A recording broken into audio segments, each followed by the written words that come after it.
Desmembramento de área. Eu vou dividir a aula, né, em três etapas, no caso. Alguns conceitos essenciais, desmembramento de imóveis não georreferenciados e desmembramento, né, preparação dos dados, né, para o georreferenciamento de imóveis rurais, porque existem duas situaçõezinhas ali. Você vai entender disso daqui a pouco. Vamos lá, então. Alguns conceitos, né, essenciais. Primeiramente, parcelamento do solo. O parcelamento do solo, né, ele ocorre tanto em áreas rurais como em áreas urbanas. Nada mais é do que a divisão, né, de uma fração de terras em unidades juridicamente independentes. Por exemplo, nosso amigo João, né, nosso velho amigo João, com mais uma situação, pobre coitado, só sofre. Que acontece? Brincadeiras à parte. O nosso amigo João, ele possui um imóvel rural, né, uma propriedade imobiliária, porque ele tem a matrícula, ele tem a propriedade, não apenas a posse. E o nosso amigo João, ele tá com um problema financeiro enorme. Ele está afundado em dívidas. E ele, né, decide vender parte do seu imóvel, vender 35 das 70 hectares. Daí o amigo Pedro, né, o amigo dele, o Pedro, vendo a situação dele, resolve ajudar. Vamos dizer que não é ajudar, né? Que normalmente dívida é isso, a pessoa, vou te ajudar, não é verdade? Então, querida pessoa, o Pedro compra uma fração, né, de terras, essas 35 hectares do João. Ou seja, o imóvel do João é parcelado, dando origem a duas novas propriedades imobiliárias. Será criada, né? Será emitida, melhor dizendo, uma nova matrícula para os 35 hectares que o Pedro, né, comprou. E o parcelamento do solo aqui, falando de parcelamento do solo urbano agora, existe uma série, né, de situações. Por exemplo, são situações, né, melhor dizendo, aonde que o parcelamento do solo urbano ele é proibido. São cinco situações que eu quero apresentar para você. Terrenos alagadiços, né? Se o terreno ele tem este risco, se quando chove ele é alagado, não é permitida, né? O parcelamento deste terreno. Terrenos que tenham sido aterrados com materiais nocivos à saúde pública, sem, né, um saneamento correto. Daí a terceira situação, terrenos com declividade acima de 30%. Quarta situação é terrenos com uma geologia instável, né? Com uma situação geológica perigosa. E finalmente a quinta situação, áreas de preservação ecológicas, né? Aonde que a poluição ela impeça, né, condições sanitárias suportáveis. E aí, você já tinha ouvido isso? Conteúdo inédito. Tudo que eu estou trazendo aqui é conteúdo avançadíssimo. Continuando, o parcelamento do solo, né? ele se divide em desmembramento e loteamento. Como assim, professor Adenilson? Bem simples. Desmembramento, você pega um lote, né? Como do nosso exemplo do nosso amigo João, divide ele em dois lotes. Você desmembrou o lote, né? Normalmente é em cidade, então, como eram 70 hectares, o mais correto é utilizar o termo gleba. Em meio rural é gleba, né? Gleba é suscetível a loteamento. Loteamento, né? Um lote, no caso, melhor dizendo, ele não é suscetível a parcelamento. Essa é a diferença. Daí o que acontece? O desmembramento, como eu disse, ele é te dado uma área, de dentro de uma área maior. Por exemplo, o seu Paulo, né, morreu. Ou seja, a propriedade, e muito mais do que isso, preste atenção, todos os bens e deveres do seu Paulo, do senhor Paulo, passaram, né, a compor o espólio dele, sendo que, dentre todos estes direitos e deveres, existe 300 hectares de terra que vão ser inventariadas, né?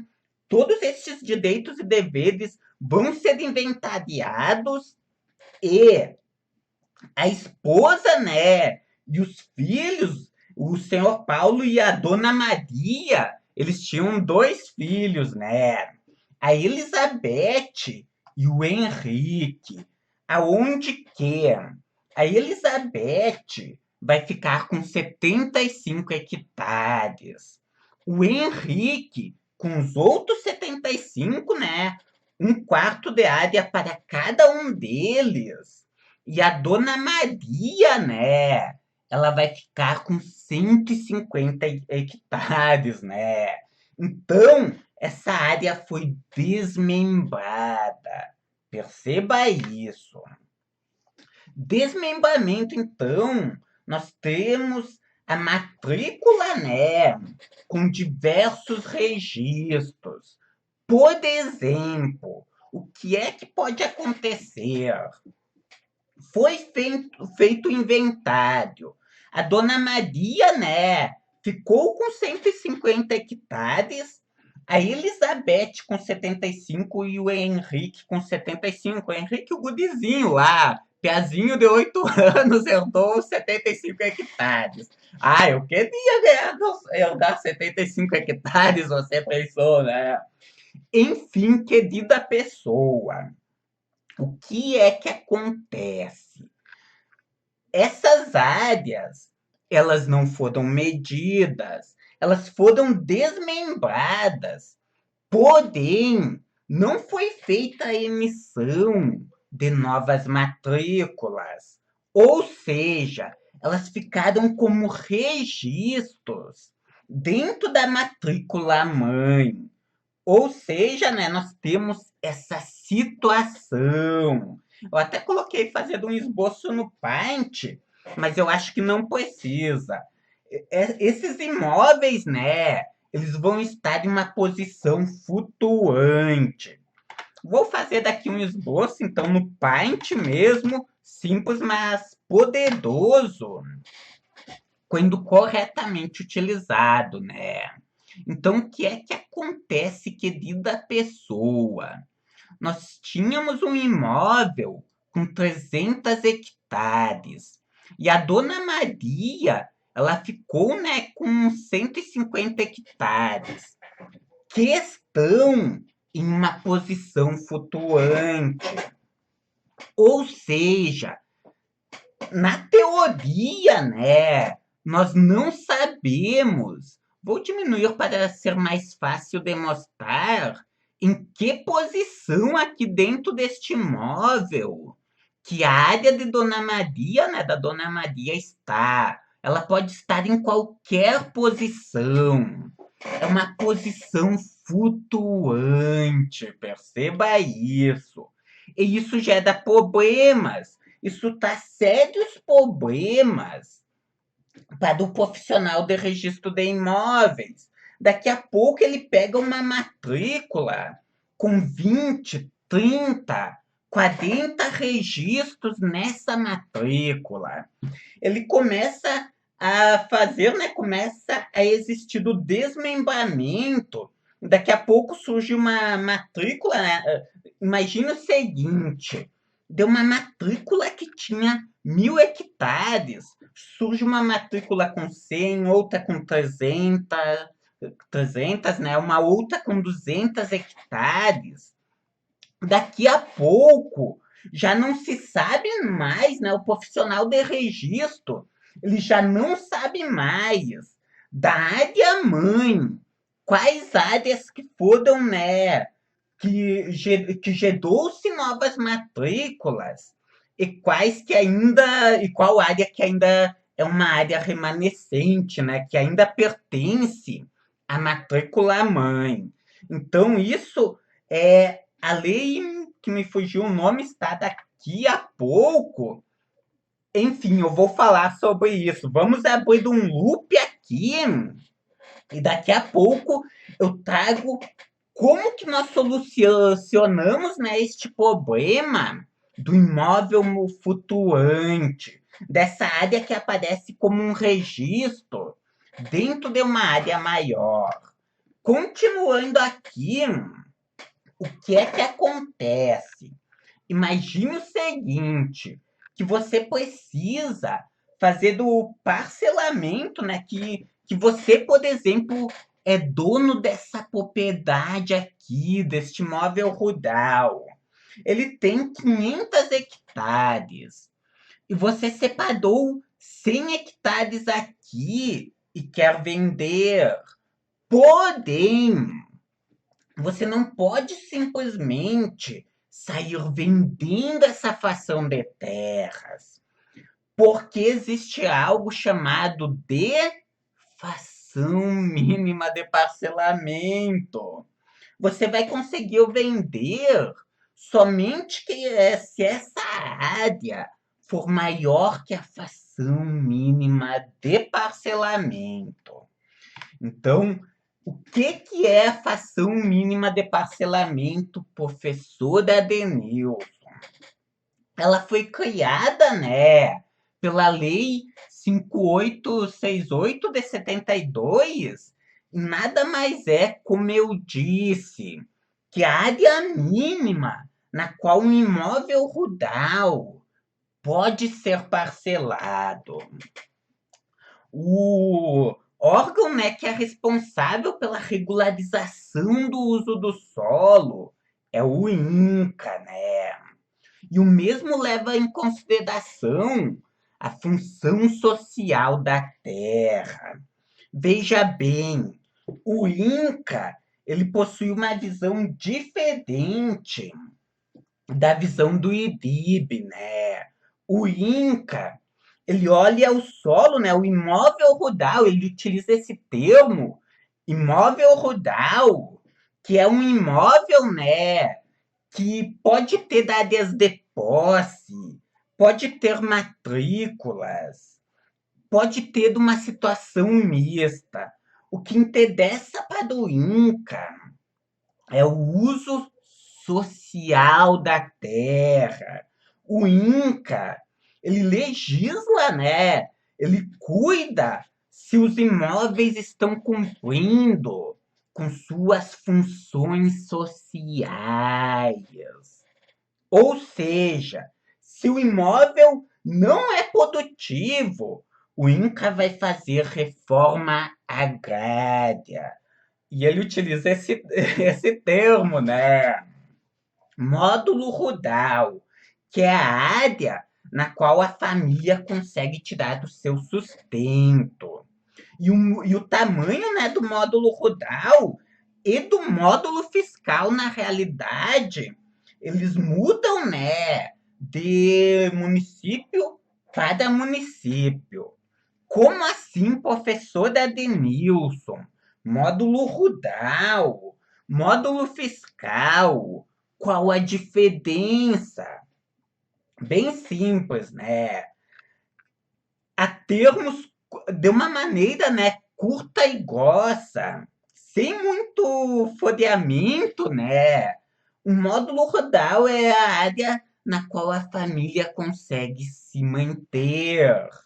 Essa área, ela muda de município para município e leva em consideração, presta atenção aqui, a atividade agrícola, se é, né, pecuária, extrativismo, ou se não, agricultura e a produtividade da terra, né, que muda de lugar para lugar.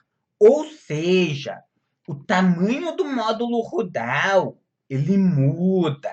E cada imóvel rural tem uma atividade agrícola.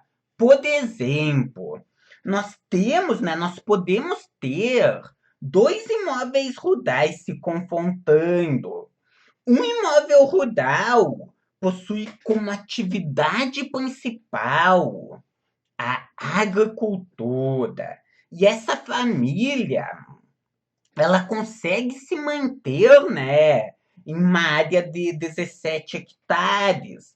Já o imóvel confrontante, ele possui como atividade, né, principal a agropecuária, sendo que para se manter essa família, ela precisa, né, este imóvel rural precisa de uma área mínima de 57 hectares. Ou seja, o tamanho do módulo rural é diferente nestes dois imóveis confrontantes. Daí sabemos nós o quê? Que existem municípios, né, regiões do país, onde que e pode ser até propriedades confrontantes, como eu disse, aonde que temos uma região que a atividade predominante é a agricultura, uma outra aonde é a agropecuária. A Amazônia, por exemplo, é o extrativismo. Perceba isso. E dentro de um mesmo município, mesmo, né?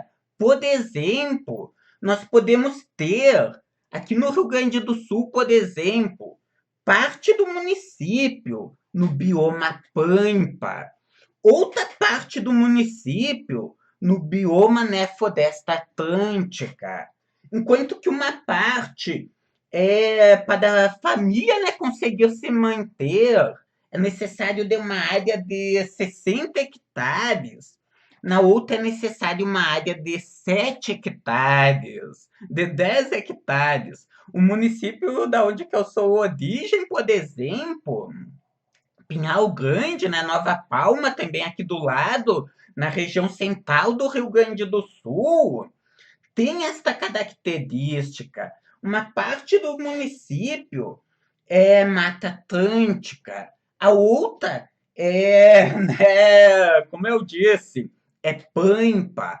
Então perceba isso, querida pessoa. Daí, módulos fiscais. O que é um módulo fiscal? É a média do tamanho dos módulos rurais do município. E eu tenho um linkzinho aqui que vou te mostrar agora. Se eu pegar do arquivo certo aqui, né? Ó, tinha um outro site que eu não consegui acessar. Direto também do site do Inca, né? Eu não consegui acessar a tabelinha. Mas eu achei aqui na Embrapa, ó. Você pode escolher daqui. Por exemplo, vamos pegar no Acre, por meio do município aqui mesmo. Ó, a fração mínima de parcelamento é de 100 hectares, né? A fração mínima de parcelamento não. Aqui, né, o módulo fiscal é de 100 hectares. Se pegarmos Outro município aqui, por exemplo, Minas Gerais, Águas Vermelhas, vai ser de 65 hectares. Perceba isso, querida pessoa, que varia, que muda, né, de município para município. Daí, o que é a fração mínima de parcelamento? Ela vai olhar para isso, para o módulo fiscal. É isso, né, que vai definir a fração mínima de parcelamento. A lei, né, 6766 de 79, lei do parcelamento do solo, ela estabelece que o tamanho, né, de um lote urbano, perceba o quê? Nós temos duas situações específicas. Lotes rurais, a fração mínima de parcelamento, né, é definida pelo módulo fiscal. Lotes urbanos é pela lei 6766, né? A lei do fracionamento do solo de 79 e é de 125 metros quadrados. Importantíssimo. Preste atenção nisso. Ah, professor Adenilson, isso significa que se eu pegar um imóvel rural, parcelar dele e a área for superior a 125 metros quadrados, um imóvel urbano, foi mal, eu vou conseguir gerar uma nova propriedade, o profissional de registro vai emitir uma nova matrícula? Não. Pode ser que o profissional de registro ele simplesmente se negue a fazer isso. Que mais, ó? Aqui no site do INCA, do INCA, tá certo, tem a classificação de minifúndio, pequena propriedade, média propriedade e grande propriedade, ó. Minifúndio até o módulo fiscal, pequena propriedade 1 a 4 módulos fiscais, média propriedade 4 a 15 módulos fiscais e grande propriedade mais do que 15 módulos fiscais. Eu estava me lembrando do REURB agora e do licenciamento ambiental também, né? Que leva em consideração isso. Porém, todo mundo, né, quer ter um latifúndio, quer uma grande propriedade, ninguém quer ter um minifúndio, porque menos de um módulo fiscal significa o quê? Que uma pessoa não consegue se manter nessa área. Até o que é que acontece? Eu estava lembrando aqui.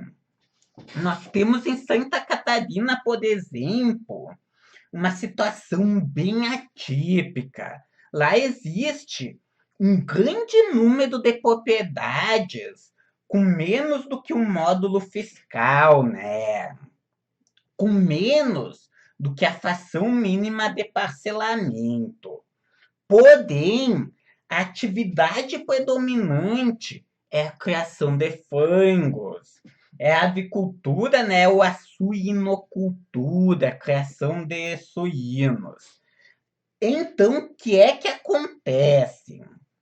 Mesmo essas propriedades tendo um tamanho inferior à fração mínima de parcelamento, essas famílias conseguem te dar, né, a renda dessas propriedades. Eu até estava vendo, acho que foi uma cartilha, coisa assim, que falava a respeito. Isso ó, já faz uns 2 anos, eu estava lembrando agora aqui. E o material este falava isso, né? Que seria interessante a legislação levar isso em consideração. Então, continuando, loteamento de área, né? Também tem muito detalhezinho. E como eu disse, eu vou falar rápido aqui, porque é muito conteúdo. Loteamento de área. necessita da construção de uma série de equipamentos urbanos. Toda cidade, ela precisa ter um zoneamento urbano, ela precisa ter regiões dedicadas ao turismo, à moradia, à indústria, ao comércio, enfim, ela precisa ter um zoneamento, sendo que o que é que acontece? Cada município deve ter lei própria, até mesmo porque cada município tem uma atividade predominante, né? Aqui, um zoneamento, algum uso urbano predominante. Por exemplo, Santa Maria, aqui no Rio Grande do Sul, é uma cidade de serviços. Ela se mantém, né? Vive de serviços, tem várias universidades, vários cursinhos, e ela vive disso, né? Tem muito pouco comércio e muita pouca indústria, né? Resumindo, é isso. Balneário Camboriú, essa foto é de Balneário, é uma cidade onde que o turismo é a atividade predominante. Gravataí, aqui no Rio Grande do Sul, é indústria, ficou aqui errado, né? Sobradinho, no Distrito Federal, é a moradia, é uma cidade satélite de Brasília. Então perceba isso, que por causa disso, cada município tem que ter uma lei própria. E a lei do parcelamento do solo, em seu inciso quinto, informa o quê? A infraestrutura básica dos parcelamentos é constituída, ó, preste atenção, pelos equipamentos urbanos de escoamento das águas pluviais, iluminação pública, esgotamento sanitário, abastecimento de água potável, energia elétrica pública e domiciliar, né? E vias de circulação. Ou seja, todo projeto de loteamento tem que ter estes equipamentos urbanos. A incorporadora, né? Quando ela vai construir um loteamento, ela tem que fornecer estes equipamentos urbanos. Senão, você dá um loteamento irregular, no caso. Todo loteamento, ele também precisa de um projeto de loteamento, o qual, né, deve ser entregue para a prefeitura e também para diferentes secretarias e órgãos. Eu vou mostrar daqui a pouco, mas existem outros órgãos envolvidos. Normalmente, né, o projeto de loteamento, ele vai ser dividido em projeto, né, em anteprojeto, melhor dizendo, e projeto. E são poucos os profissionais que podem fazer do projeto de loteamento. Arquiteto eu sei que pode. Engenheiro civil não tenho certeza. Coloquei aqui, mas ó, não tenho certeza. Sem aspas, não tenho certeza. Resumindo, é isso. São vários profissionais, porém, o que é que acontece? A primeira etapa vai ser do levantamento topográfico.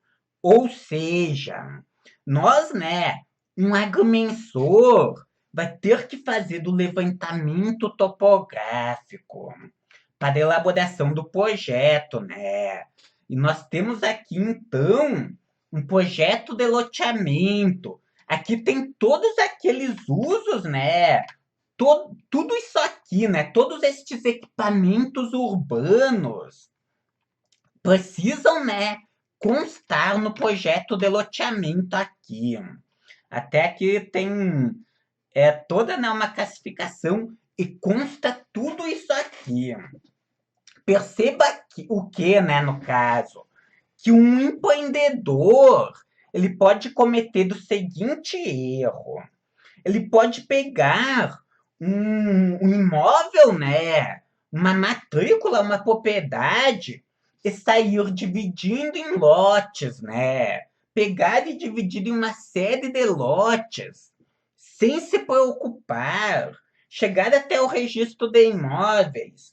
E o que é que vai acontecer? O registro de imóveis vai se negar a emitir as matrículas. Vai dizer disso, meu amigo, você precisa de um projeto de loteamento. Não tem como eu emitir as matrículas sem o projeto de loteamento. Ó, eu tenho alguns materiais aqui a respeito, inclusive, ó, tenho aqui, né, primeiramente, quais são normalmente os órgãos envolvidos. Lembre-se que eu disse que é a prefeitura e outros órgãos. E lembre-se que eu também falei que somente o arquiteto e outros profissionais que podem fazer do projeto de loteamento. Nós, os agrimensores, vamos fazer apenas o levantamento topográfico e a locação, né, de todos estes equipamentos urbanos. Perceba isso. Então, o que que acontece, querida pessoa? Ó, projeto de energia elétrica, né? Aqui no caso é o órgão, a companhia elétrica. Neste caso aqui, confesso que não lembro mais de que município que é, e foi a Copel. Licença, foi mal. Eu tenho uma língua travada, tenho um sério problema de língua travada. E tem a licença de instalação do loteamento, né? IAP, aqui é o órgão, no caso. O órgão ambiental. Projeto das placas de nomenclatura contendo todas as vias públicas do loteamento junto à prefeitura. Projeto, né, de água, de esgoto, né, de coleta de resíduos. Aqui né, nesta cidade, junto a Sanepar, e o projeto de arborização das praças e vias públicas. E por que que eu estou te falando isso? Para você saber, inclusive, educar o seu cliente. O seu cliente, né, ele chega até você e fala isso, eu tenho uma área urbana aqui e eu quero lotear dela. Eu quero produzir 20 lotes dessa área. Daí você tem que falar disso para ele. Mas, meu amigo, você já procurou um arquiteto, um profissional para fazer o projeto de loteamento? Porque é preciso do meu serviço. Eu preciso medir esse imóvel, dividir os lotes. Porém, também é preciso do serviço do arquiteto que vai fazer do projeto de loteamento, né? E são todos estes equipamentos urbanos que devem constar no projeto. Eu tenho até aqui dois materiais, né? Um artigo científico e aqui não é outro artigo, me fugiu. É projeto de graduação, que até estão aqui. Isso a título de curiosidade, né? Vou colocar daqui do lado, ó.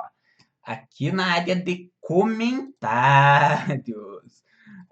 Vai que você tenha alguma curiosidade, tem estes projetos aqui para você olhar. Então, continuando aqui, o que que acontece?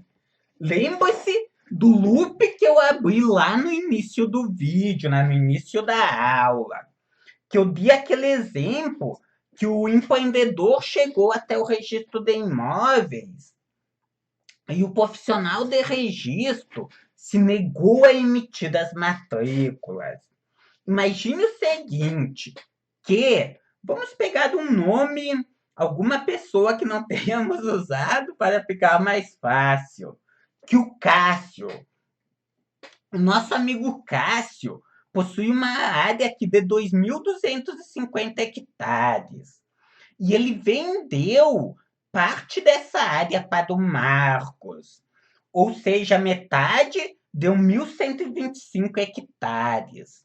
Daí o Marcos, o que é que ele decidiu fazer?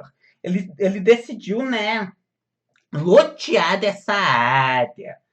E, olhando a legislação, ele pensou o seguinte: eu posso dividir este lote em 9 lotes de 125 metros quadrados. Eu coloquei hectares aqui em 1.125 metros quadrados. Gafe minha, peço desculpas.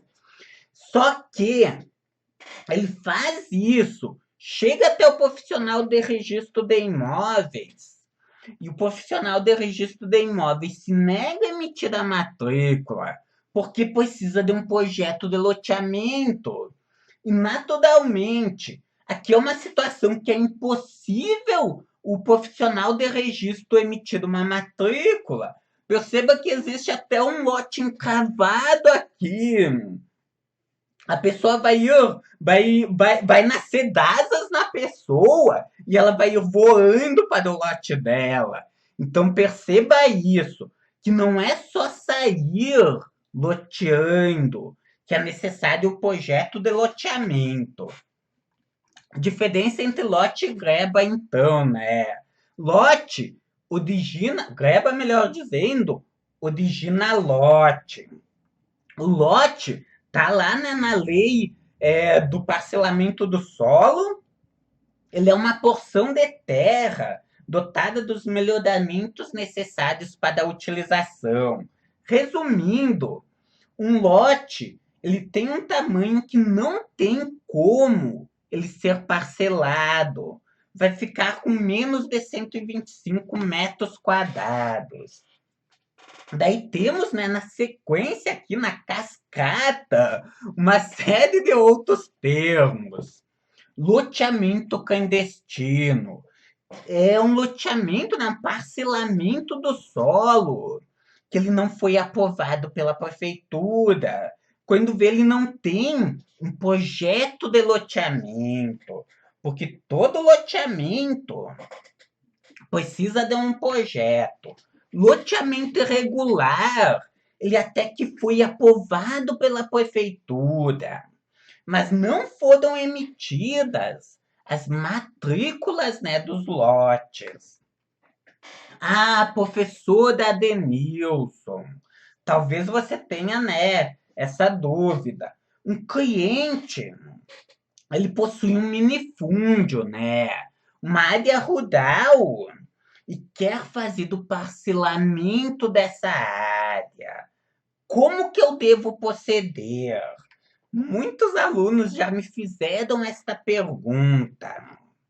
Ah, professor Adenilson, como que eu parcelo essa área?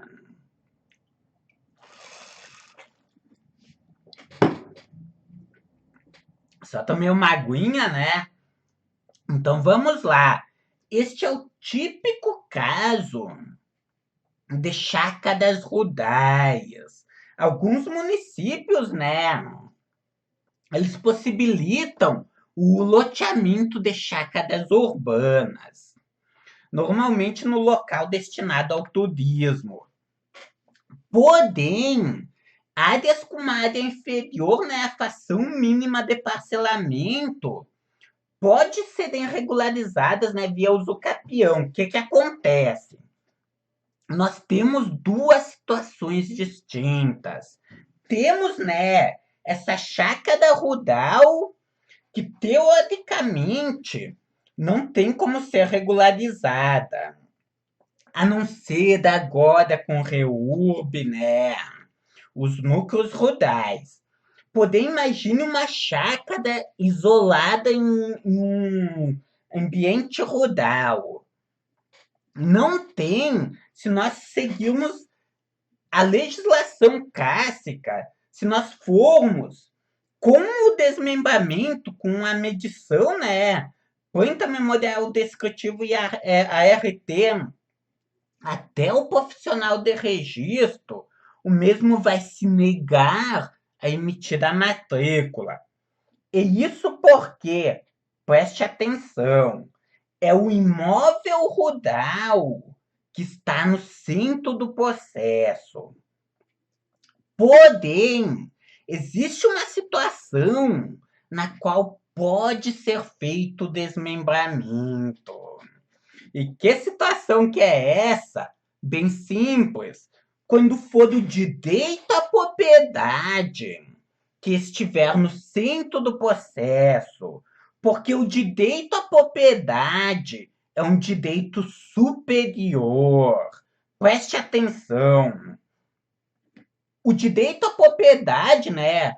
Por exemplo, em um espólio que foi feito inventário e que a pessoa, né, ela pega e feita a divisão dos bens e deveres do falecido, ela fica com uma área menor do que a fração mínima de parcelamento.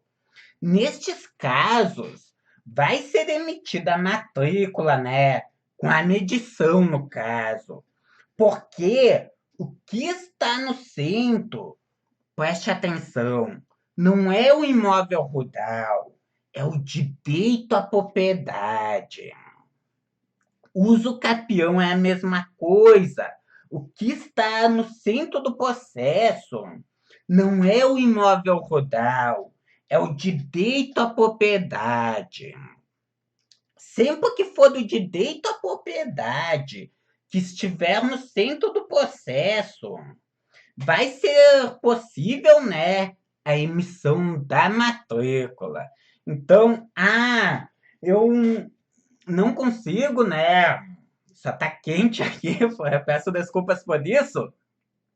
Eu não consigo regularizar este imóvel da maneira tradicional. Espere o tempo necessário e faça uso capião. É outra maneira, né, de regularizar o imóvel. Você sabia disso? Dica avançada, hein? Continuando aqui. Desmembramento, então, segunda parte da nossa aula de imóveis rurais não georreferenciados. Só vou dar uma conferida aqui. Tudo ok, né? Conferindo aqui para garantir que está tudo ok. Desmembramento de imóveis rurais não georreferenciados. Lembre-se que eu abri um outro loop, né? Falei de imóveis, do problema dos imóveis flutuantes. E o que acontece, querida pessoa? A Lei 6.015, ela exigiu, né, que o profissional de registro aceitasse o levantamento topográfico somente mediante, né, a apresentação da planta, do memorial descritivo e da RT. Porém, havia um sério problema nisso. Porque, conforme eu falei anteriormente, imagine uma matrícula que possui 35 registros. Perceba o quê? Que se você pega, desmembra e simplesmente emite uma nova planta da área que foi desmembrada, daqui a pouco o profissional de registro, ele não tem mais segurança, ele não consegue garantir que o direito à propriedade está sendo zelado, porque ele já não sabe o que daquela planta, né, e daquela matrícula que pertence a uma pessoa e o que pertence a outra. Então, o que acontece? A lei do parcelamento do solo, a 6766 de 79, ela passou a exigir uma planta extra. Uma planta localizando o imóvel a ser desmembrado dentro da área total. Ou seja, já respondemos uma pergunta que provavelmente nós teríamos. Ah, professor Adenilson, eu preciso medir da área total? Sim, precisa, porque você vai ter que produzir duas plantas. A primeira, situando a área a ser desmembrada dentro da área total. E a segunda planta da área a ser desmembrada. Daqui a pouco eu mostro melhor. Então, qual que é o procedimento, professor Adenilson? Me fale mais. Quais as etapas do desmembramento, né, de um imóvel não georreferenciado? São elas. Etapa 1, reunião com o cliente. A principal coisa da reunião com o cliente, o que é? É você pedir, né, a matrícula do imóvel. Preste atenção. Já aconteceu isso.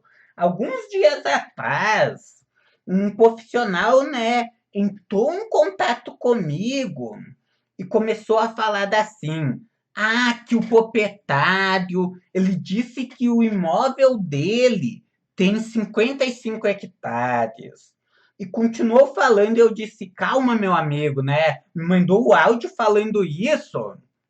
E eu respondi para ele: meu amigo, cuidado, a situação física do imóvel não interessa para você.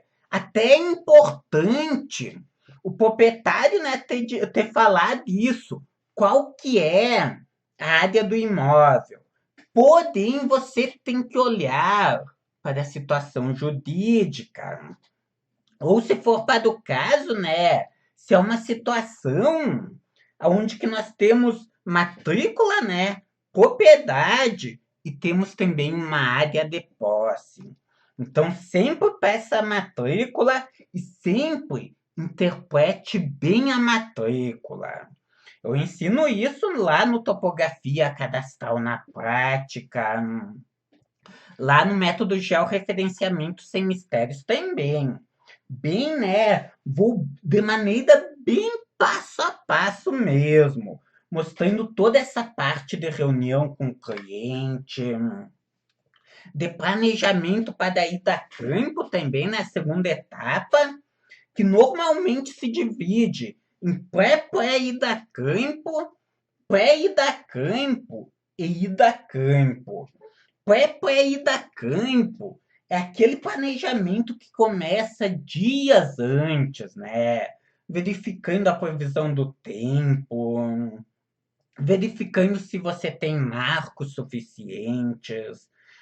Então, em seguida, a pré-ida a campo, ela começa no dia anterior, onde que você coloca as baterias carregar, verifica, né, todos os equipamentos. É no dia da ida a campo, daí também, aonde você carrega os equipamentos na caminhoneta. Então, continuando aqui, etapa 3, né? O levantamento dos dados. Como eu disse, da área total e da área a ser desmembrada. Porque você precisa, né, das duas plantas. Etapa 4, tratamento dos dados, né? Processamento e ajustamento. Se você fez o levantamento com o receptor GNSS, ou se não apenas descarregamento, se você obteve os dados com uma estação total e produção das peças técnicas. Planta, né? As duas plantas, memorial descritivo e ART. Ó, aqui eu peguei e tirei um print do CAD, né?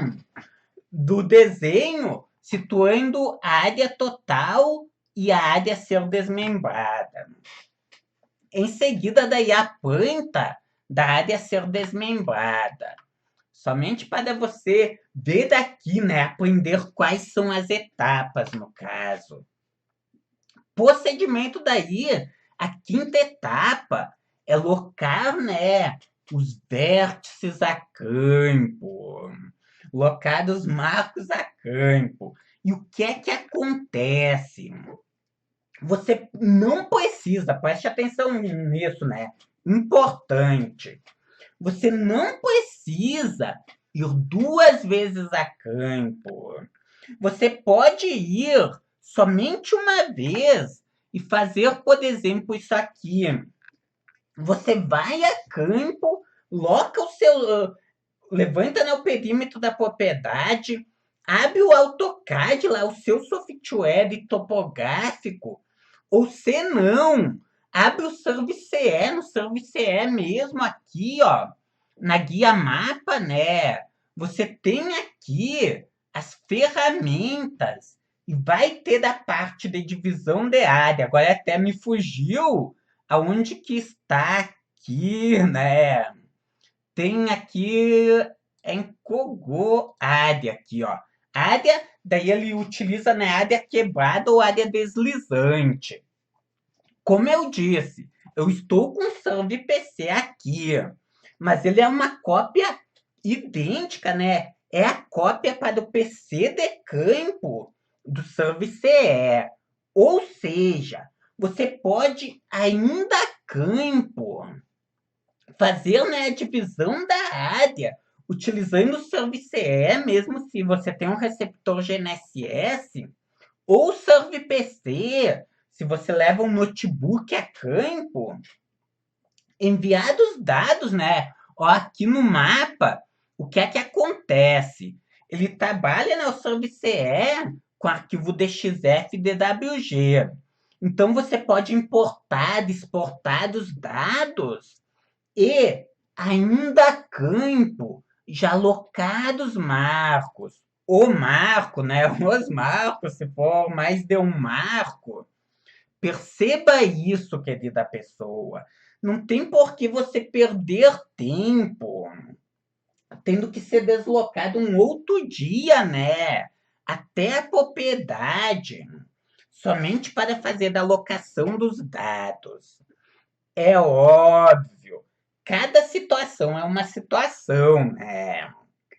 Nós temos aquelas propriedades que são propriedades cuja situação é mais complexa, que é melhor ir um outro dia. Perceba isso, né? Então, o que é que acontece? Foi o procedimento 5. E o procedimento 6 é o quê? O que que resta? Simples. Ir até o registro de imóveis com as plantas memorial descritivo e ART, né? E demais peças técnicas que forem necessário. Simples assim. Então, a nossa segunda parte foi isso. Chegamos, né, na nossa terceira parte. Que jornada, hein? Que viagem! Quanto conhecimento! Desmembramento de imóveis rurais georreferenciados. E o que é que acontece? Temos duas situações. Desmembramento de imóveis rurais para o georreferenciamento, aquela situação dos imóveis flutuantes, né? Eu tenho um imóvel, tem uma matrícula que ela foi sendo vendida, né? Fações dessa matrícula, fações de terras e essas novas terras, essas fações de terras que foram vendidas, elas não foram medidas. Ou seja, constam na matrícula original como registros, né? Não foi feita a emissão de novas matrículas. O que é que acontece? Quanto a essa situação específica, daí este imóvel, né, chega um momento onde o mesmo vai ter que ser georreferenciado. Ou seja, você vai ter que fazer o desmembramento de lá da matrícula mãe, o desmembramento deste registro e o georreferenciamento dessa área que já é superior à área, né, exigida pela lei do georreferenciamento. Perceba isso. Quanto a esta situação, os profissionais de registro têm duas visões. Tem aqueles profissionais que eles aceitam que o desmembramento, né, e o georreferenciamento sejam feitos em um único processo. E temos aqueles profissionais que eles exigem, não, primeiro você faz o desmembramento e em seguida faz o georreferenciamento. Professor Adenilson, e qual dos profissionais que está certo? Simples, os dois profissionais. Por exemplo, divisa do Rio Grande do Sul com Santa Catarina. Nós temos regiões onde que o Rio Grande do Sul foi feito um parcelamento do solo. Os imóveis rurais, né? As propriedades imobiliárias, elas estão com uma situação cadastral boa. Já temos, apenas atravessando o rio, em Santa Catarina, municípios que não foi feito este parcelamento do solo. Ou seja, a situação cadastral rural, ela é mais caótica. Ou seja, o profissional de registro ele vai solicitar isso. Não, primeiramente faça o desmembramento e somente depois, hoje é o referenciamento. Professor Adenilson, e se o profissional de registro solicitar isso, o que é que eu devo fazer? Bem simples. São dois processos distintos, né? Você primeiro produz as duas plantas. Planta da área total, planta da área a ser desmembrada, memorial descritivo ART e desmembra. Em seguida, sobe os dados para o CIGEF e encaminha o outro processo de georreferenciamento, né? Onde que você vai ter que produzir o quê? A planta, né? Que pode ser agendada pelo CIGEF. A maioria dos profissionais de registro aceitam esta planta, também memorial descritivo e ART. Sim, outro memorial descritivo. Aliás, o que é que acontece? Perceba que eu falo o quê? Alguns profissionais de registro aceitam, nem todos aceitam. Quando se fala em profissionais de registro. Por exemplo, averbação, né? No georreferenciamento. De processos georreferenciados, alguns aceitam, né, essa nova lei que saiu. A maioria não exige mais a averbação. Porém, alguns exigem a averbação dos confrontantes. Qual profissional que está certo? Simples. Ambos. Isso mesmo, ambos. Porque a legislação diz o quê?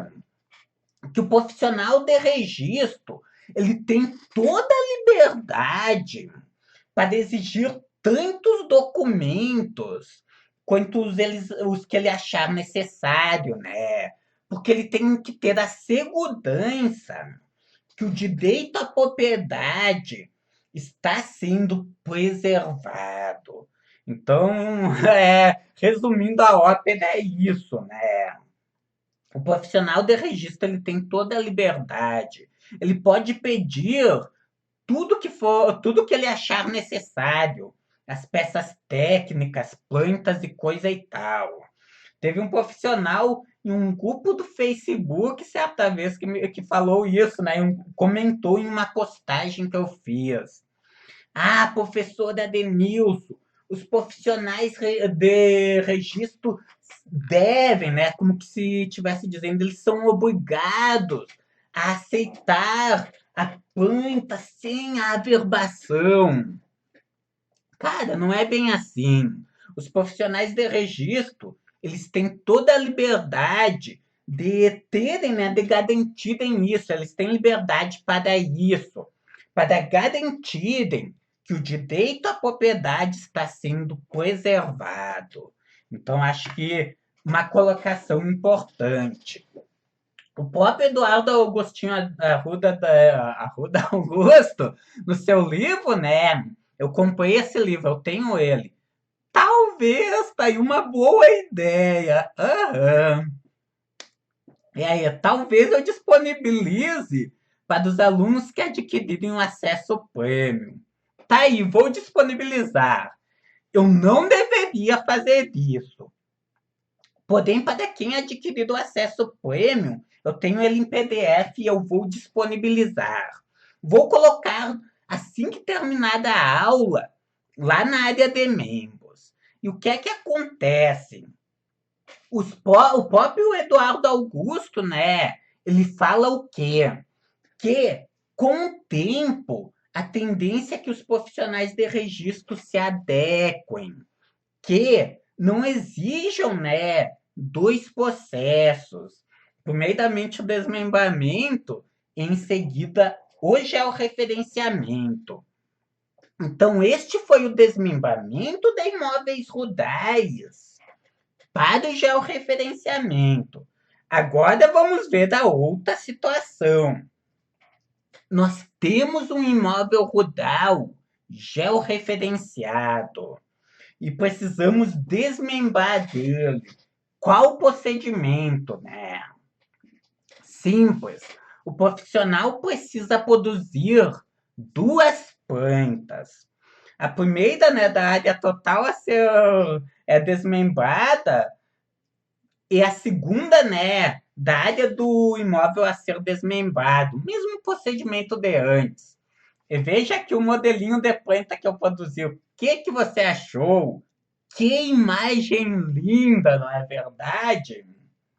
Eu produzi no Corel Draw, utilizando apenas o quê?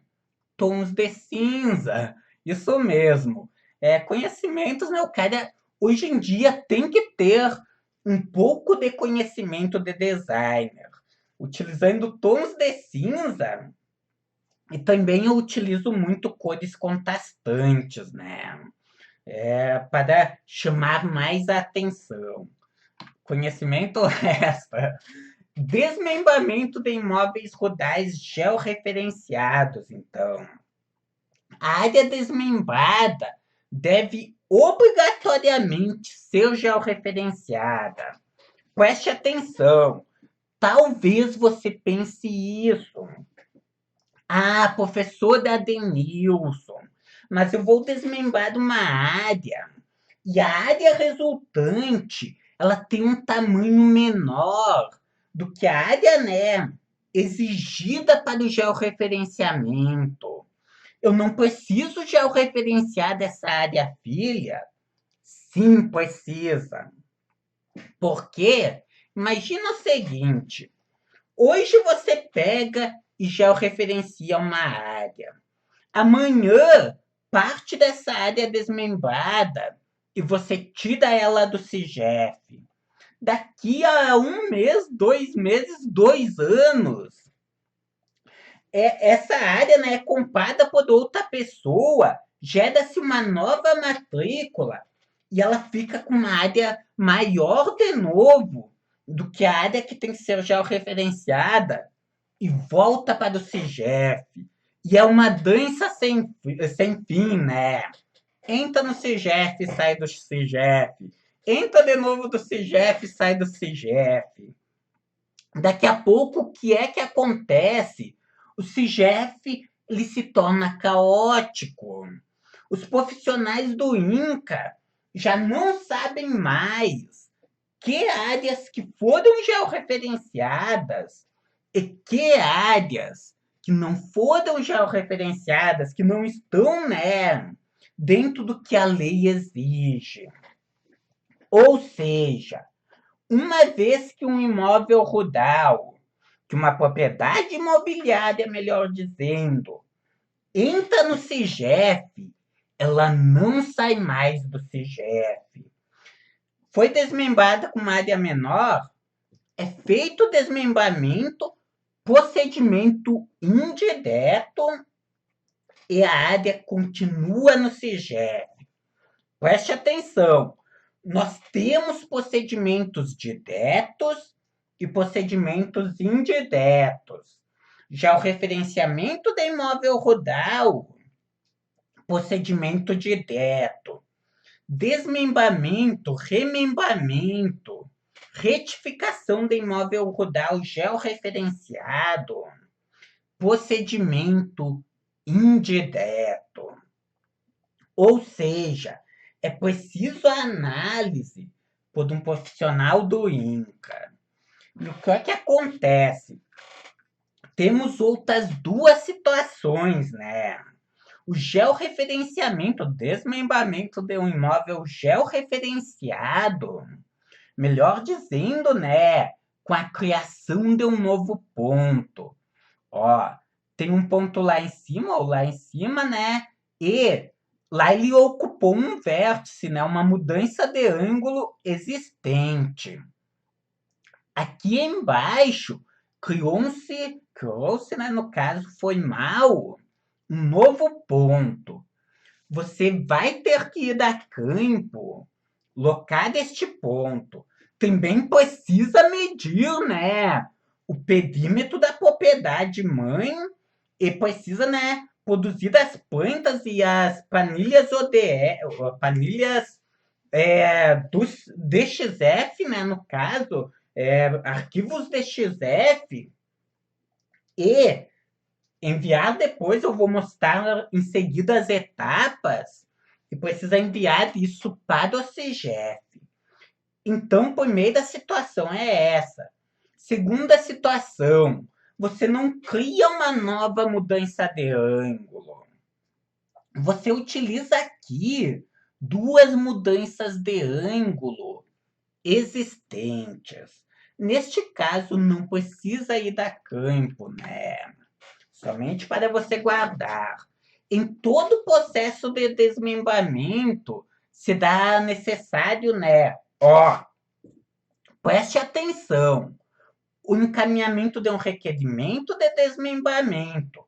Como eu disse, é procedimento indireto, o qual, né, vai precisar ter uma série de documentos e, como eu tinha acabado de falar, um arquivo DXF. Vamos ver que documentos que são estes. Documento que comprove a existência da transação, por exemplo, escritura pública de compra e venda, né? Formal de partilha, carta de doação. São estes, né, os documentos que comprovam a existência da transação. Também o que acontece? CCIR não serve, porque CCIR, cadastro no Sistema Nacional de Cadastro Rural, qualquer imóvel rural pode ser cadastrado. Lembre-se da visão do INCA, né?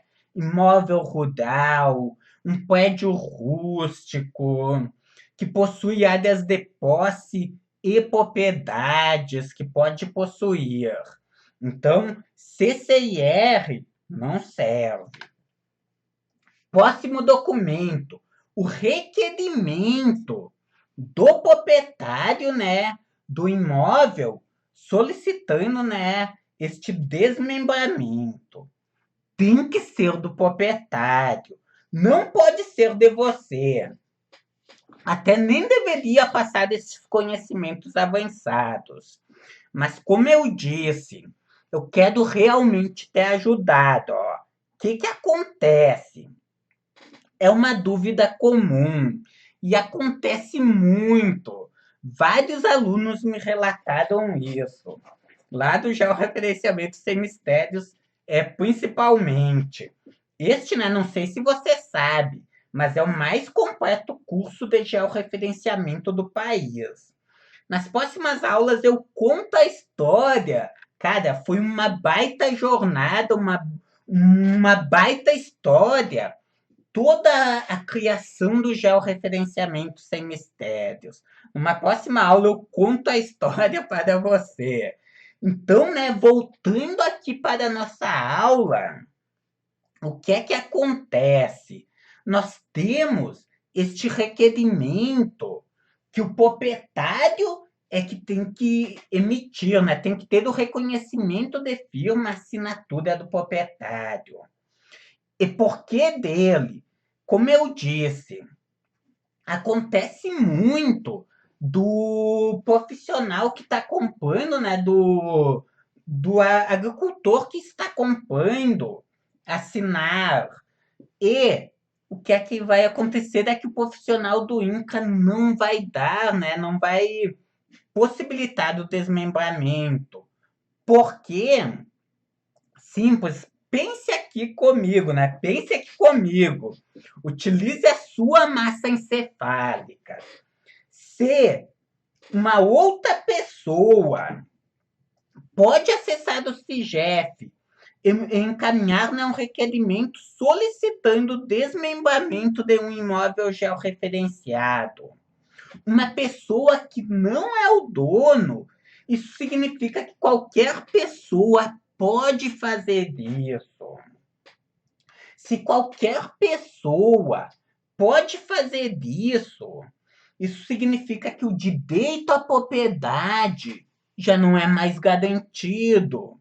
É por isso que tem que ser do proprietário, né?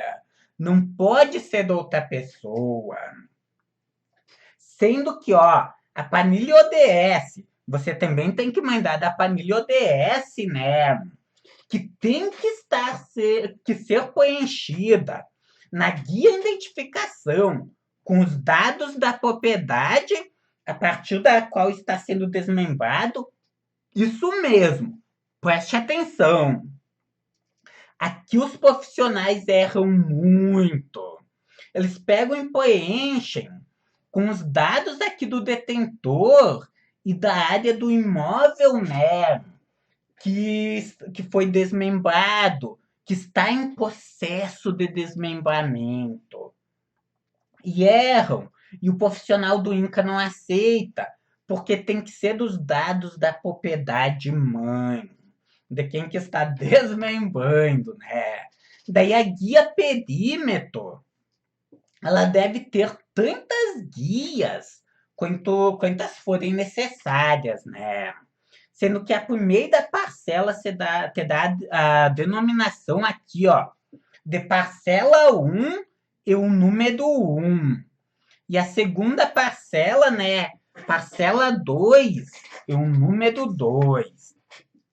Além disso, né, daí aqui, ó, parcela 2, né, conforme eu falei, quanto ao lado, tome muito cuidado, pois, ó, você tem que escolher sempre a opção interno, para a parcela, para a gleba 2, né, no caso, para a planilha perímetro 2.